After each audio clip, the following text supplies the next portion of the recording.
Welcome to Let Me Fix This. Enjoy the video. You start by placing an XY graph on the front panel, then prepare two matched 1D arrays for X and Y.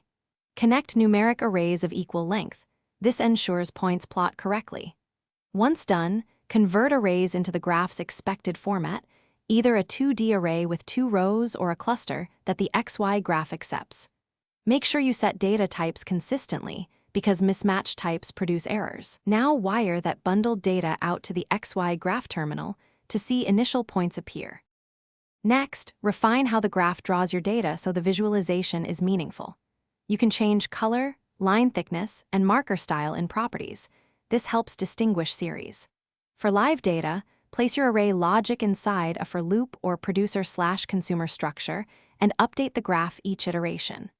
Also set axis labels and scaling behavior so viewers read values intuitively.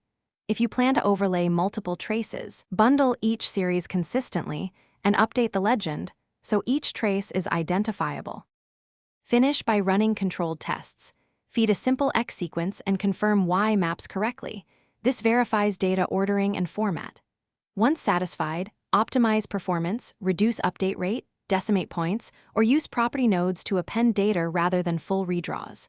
If the plot fails, inspect the error cluster and probe wires for type mismatches or unequal lengths. These are the most common causes.